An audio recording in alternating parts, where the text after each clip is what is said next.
Here we go. 5, 4, 3, 2, 1.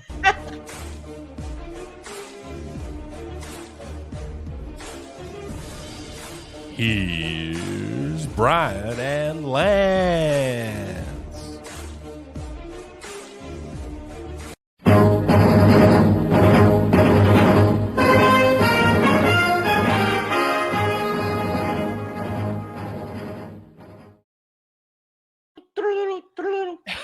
We're live from 304 Studios in Jonesboro,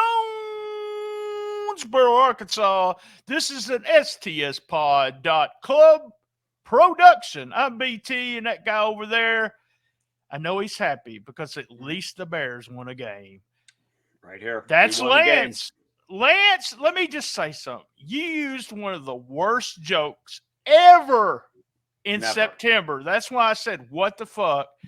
On September the 27th, you did some kind of joke about broth in stock. Oh, God, you were really off that day. That was all right. So I'm going to try. Here's what I'm going to do. Yeah. I'm going to try to tell a really bad joke also. So that was really horribly bad. So I want mine to be, well, it could be worse than yours. So here we go. Yeah. I just tried to get high on laxatives and laughing gas just for the shits and giggles. That was actually okay. We would like to thank Al Snow on Twitter or X for that one. That guy right over there, he's from Chicago, famous for the Windy City. I want you to know, did you know you're also known as the Second City? Yep. You're also known as the City of Big Shoulders? Yep. The city that works? Yep. And as well as, you got to talk about this one someday on Patreon, the White City. Ooh. Really? Oh, yeah. He's the snark of excellence, my partner in crime, your friend and mine, well, most of the time, Lance Levine. How the hell are you, Lance? We do not talk about the White City. I don't know where that came from. I'm not embracing that, but all those other ones are true. Second City for sure. Second City Saints, CM Punk. Windy City, of course, which is not based on the wind. It's about the politics and the windy, blowhard politicians. So little trivia fact there. But I am in the Yellowstone Caramel Oatmeal Coffee Studios here in Chicago. How was it? I haven't even opened it yet. So I will give a report when I do. I got to, I'm cleaning out the coffee that's already open. That'll be open next. So coming soon. So, but caramel oatmeal coffee, man, that sounds good. It just sounds good. Yeah, anything with caramel in it's good. So, but Chicago deep dish pizza, baby. Come on, hot dogs, cheesecake. That's what Windy we're known City, for. Baby. Windy City. We're known for that one Chicago Bears football team win. That's what we're known for right now. That's right. Talk to us about what are you doing? I want a Rocktober. Tell us, Lance. That's right. We are doing, it is a month devoted to hair bands. We are doing hair bands for the whole month of October, where we coined it Rocktober. I think you came up with that one, so you trademarked that. So on the record store, sure. each week this month on the record store, we're covering hair bands. So it's fun. It's been a lot of fun. And then, of course, we're going to do that Cool Kids Countdown at the end of the month. It starts Monday, Rocktober does, and I'm doing something totally different this year. We have a music podcast on Monday, and on Thursday is a wrestling podcast. I got a bunch of stuff recorded, and we're going to put it out, so you get 3 episodes a week in Rocktober. Baby. Woo, woo, woo. You get Rolling Into Memphis. You get Record Store on Monday, and on Thursday you'll get Shooting the Shiznit, or was it really that? Good, great, whatever the name of that one is. But yes, I'm excited about this. And I want to tell everybody, if you haven't joined Patreon, this is the month to do it. This month, November, we give away this huge package. You know about huge packages, don't you, Lance? We give away a huge package, and it's going to include I Want a Rocktober shirt. That's right, a t-shirt. And Lance and I will do our top 10. It's a Cool Kids Countdown. Lance always does the funny numbers and gets us all set up. But the number 1 album, we're going to send you a CD or an album of that. It will be mailed to you from stspod.club. So who wins that big package, man, that's join. If you join this month or any month up to December, you'll get 2 chances to win. I want to put over, and you're going to laugh when I tell you this, there's a big show at the Rice Festival in Wiener, Arkansas. That's right. In Wiener, Arkansas, it's Sleazy, Big Phil, Brother Bruce, and downtown Bruno. And Wow. that's Saturday afternoon, the Rice Festival in Wiener, Arkansas. And let's real quick business. I always tell the increases, but The number. just can't do it. Let me just say, everybody listen to this. We talked about it a little bit on Patreon. I'm going to probably announce it. I've went back and forth whether I was going to announce it on all the social media. But if you're listening to this episode, Lance and I crossed 1 million plays for the year of 2023. Sometime in this month, we have just crazy video views on Memphis Wrestling. It's I don't even know what to say, but I thought YouTube, iTunes was the funniest. So it had the percentage that we were up, and it was like 3,023%. I was like, oh fuck, what the hell's going on? And shout out to Richard. I even called Richard and I texted him and we talked on the phone. I said, I think something's wrong. And he was like, no, mine's up a little bit. Then he told me his numbers. So sorry about that, Richard. I'm not going to tell your numbers. But if we will not continue this rate, there's no way. I wish we would, but currently right now, when it comes to just plays, we're like in the top 30% of podcasts. I thought that was pretty neat. But this month, the total number, if it happened every month, we would be in the top 3% of all podcasts. So we had the Record Store with Def Leppard, episode 754 was number 3. Number 2 was it really that good? Great. What is it? Good. Was it really that good? Yeah. That's Gene and I. We talked about the Fabs. That was 755. And episode number 1 of September was the WTF for August, episode 752. Now I'm on a quick clearing my throat. I want to thank everybody for what happened with us. Lance and I are just kind of speechless. I sent him the numbers and he was just like, yeah, awesome. And you don't even know what to say. Yeah. We appreciate it, guys. We really do. Definitely. Especially Thank with you. all the podcasts, number 1, and with all the wrestling podcasts out there, it's fun to know that y'all enjoy everything that we're doing. So appreciate it. Lance, tell everybody what we're doing. This is the WTF news desk, of course, for September of 2023. We're in October now, which is October, baby. If I'm not mistaken, October's an even month, but then September's an odd month. If I'm doing my math correctly. Yeah, you're right. Okay. You're right. You're my month. There we go. So it's the WTF news desk. So we cover all the bizarre stories of the professional wrestling and MMA world on right here. There it is. I want October. Go ahead. Oh, okay. We're getting right into it. So all right, it's ready. Yeah. We are. Yeah, you got a still photo there. So at number 10, we always cover the weirdest stip match. So this time, we actually have something that got news coverage around the world. So this is crazy. It was DDT's Shinkansen Pro Wrestling card on 9/18. It was September 18th. 75 fans, as you can see there, 75 fans were on the 371 train from Tokyo Station. And we had Minoru Suzuki defeating Sanshiro Takagi. And if you're watching on YouTube, you can see this. So, yep.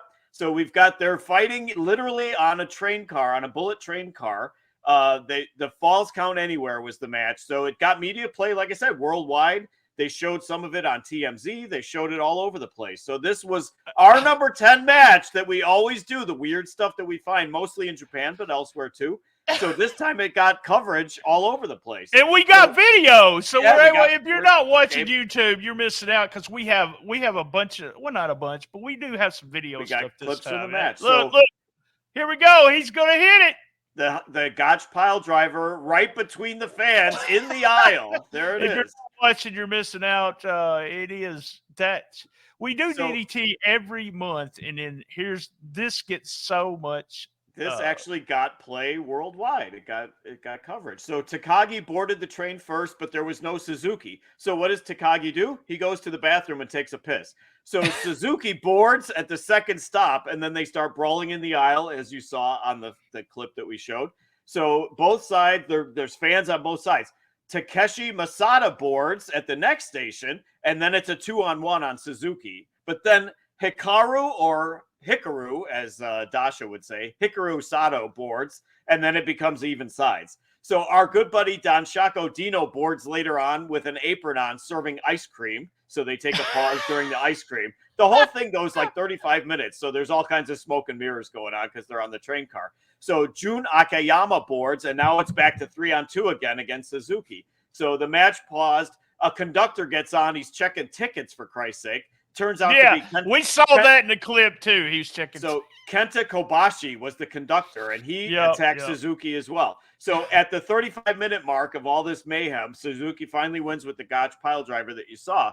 Takagi, though, after the match, he says he's not done with Suzuki. He's going to fight him in outer space. He'll fight him on the moon. He'll fight him on a desert island. So they're going to continue this. So we will have more matches on number 10. Let me tell you something. Let me give you some news. The moon and outer space are the same thing. That might be the same thing. Yeah, he did specify two different things there. He said the moon or outer space.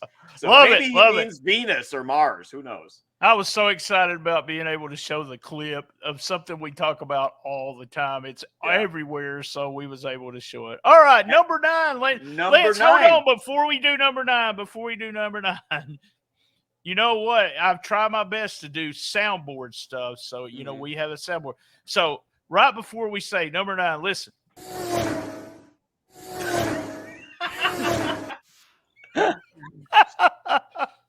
Insider. That's an insider. Oh, if you know what we're talking about, you'll enjoy that. Yeah, so exactly. There you go. Do it. I think you should do it before every number. So, all right, at number 9, we have a Joey Ryan update. We haven't had Joey Ryan news in a while. I appreciate that. InsideTheMagic.com reports that Joey Ryan is now working at Universal Studios in Hollywood. He works on the Terror Tram Exterminators show. Of course, you know, he was fired. We covered this. He was fired by Disneyland when they discovered the charges of the 17 women that were against him. But Universal gave him a background check, and he was clean because, for one, there were no convictions. For two, he applied and got hired as Joey Meehan, which is his real name. Wouldn't he? Why Joey wouldn't he? Meehan. They made a big deal about that. It's because it's his shoot name. That's the reason he applied for that. I know you hate when I reveal the shoot name, but in this case, it's part of the story. You know, he got hired by Universal because he was Joey Meehan. So I did a little bit of research. Most of the cases were dropped against him. You know, some were settled out of court. Most of them were dropped altogether because the story just kind of went away about, you know, it was big, 2-3 years ago, and then it just vanished. So he's done in wrestling. I'm pretty sure he's done in wrestling. I don't know if he will be able to come back. But what's his name does his gimmick? What's the guy that does his gimmick starts with an E? God, I can't think. Go ahead.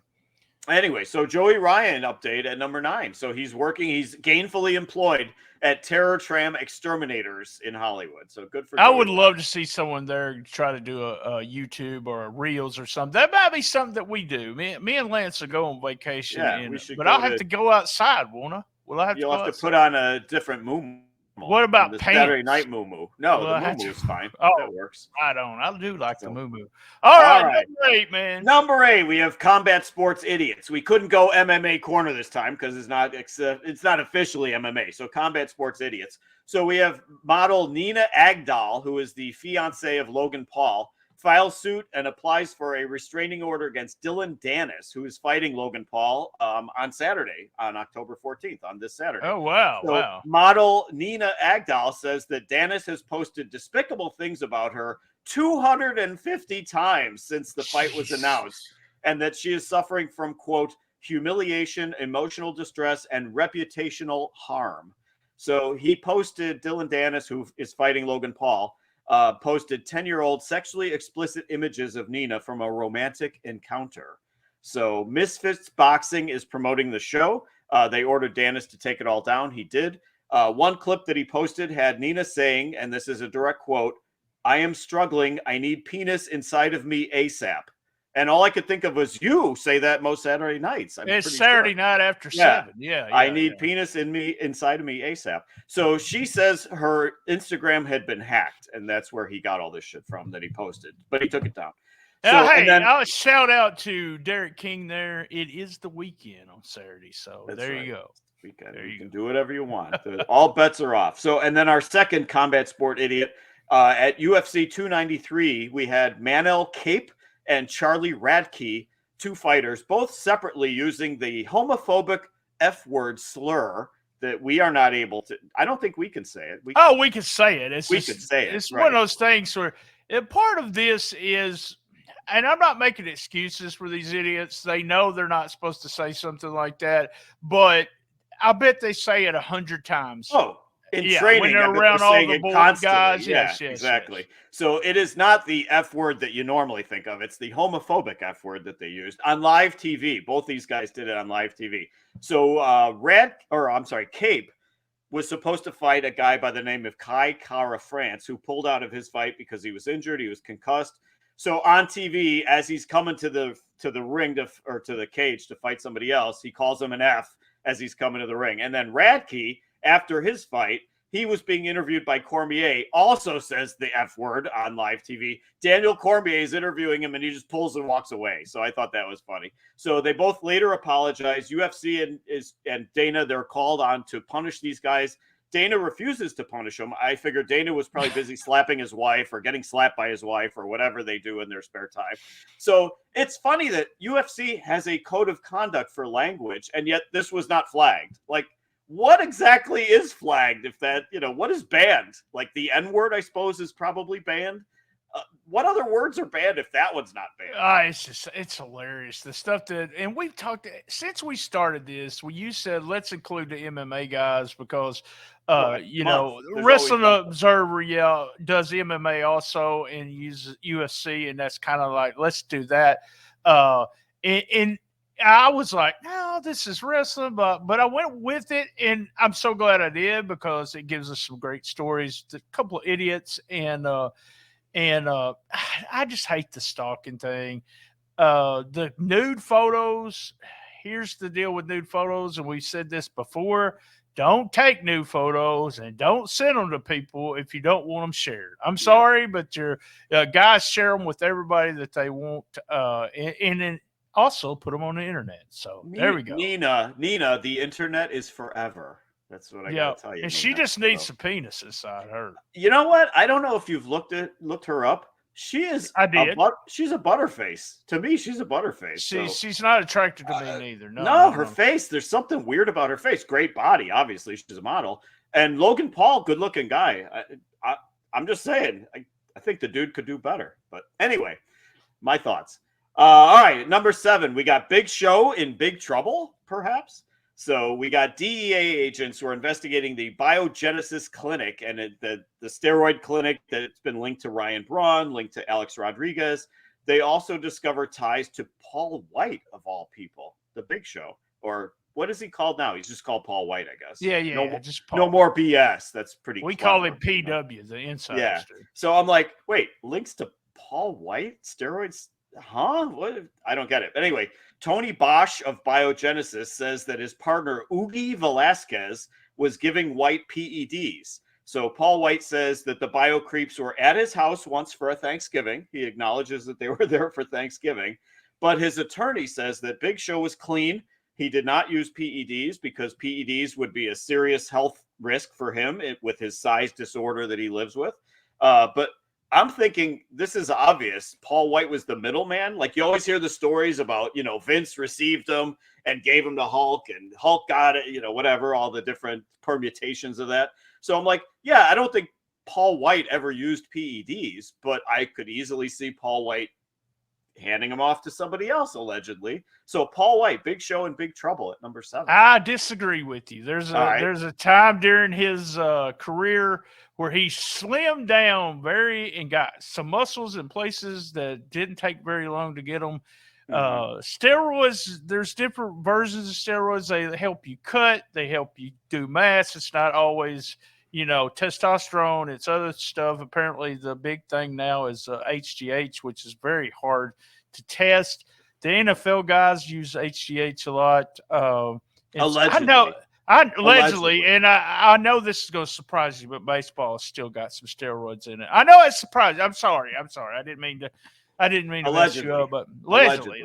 Yeah. All right, number 6. You're going to tell the story, and then I have a video for you. Number 6 is Will Ospreay's unfortunate tattoo. So after All In, allegedly, there's that word again, allegedly sets the all-time attendance record at Wembley of 81,035 fans. Ospreay gets that number tattooed on his arm to commemorate the fact that he was on this historic show. So now, of course, all the IWC weirdos are, challenging the number. All the WWE stands are challenging the number. The building says it was 72,265 altogether. You've heard 17 different numbers here. I told you it was wrong. I told you on our review show that I've seen empty seats in Section ZZ. So that. Yeah. That's right. So my official take on this is A, who knows, and B, who cares. So, but now the bottom line is Will is stuck with this error on his tattoo, and he puts out a quick YouTube video saying his mom hates tattoos, So all I can say to conclude this is, well, at least he didn't get it on his neck.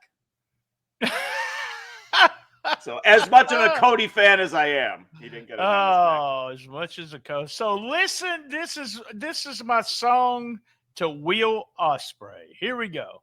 All right.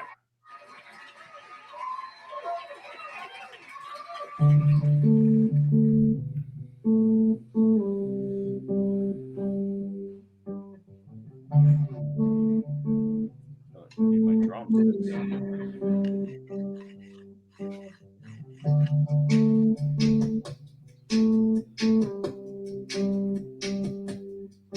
Come on, guy.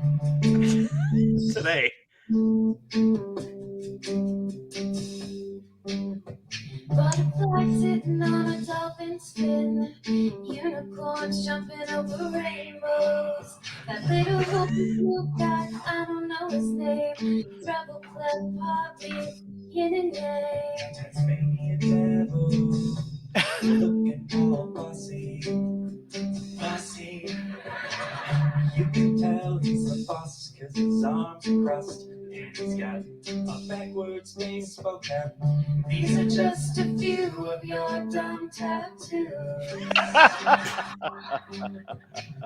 These are just a few of your very, very dumb tattoos. There we go.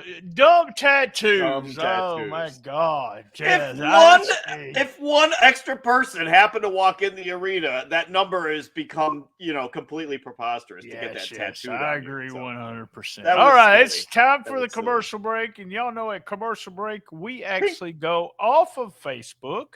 And even YouTube doesn't have the very complete show, so you have to go listen to it on the main feed. And Lance, that's a G-rated version. That on the main feed, you got to get the R-rated version. Get our Patreon. I got some fun stuff for Patreon, the extras, and you got some typos. So, guys, we're going to take a break, and if you want to listen to the rest of it, well, you got to subscribe or you got to get the main feed.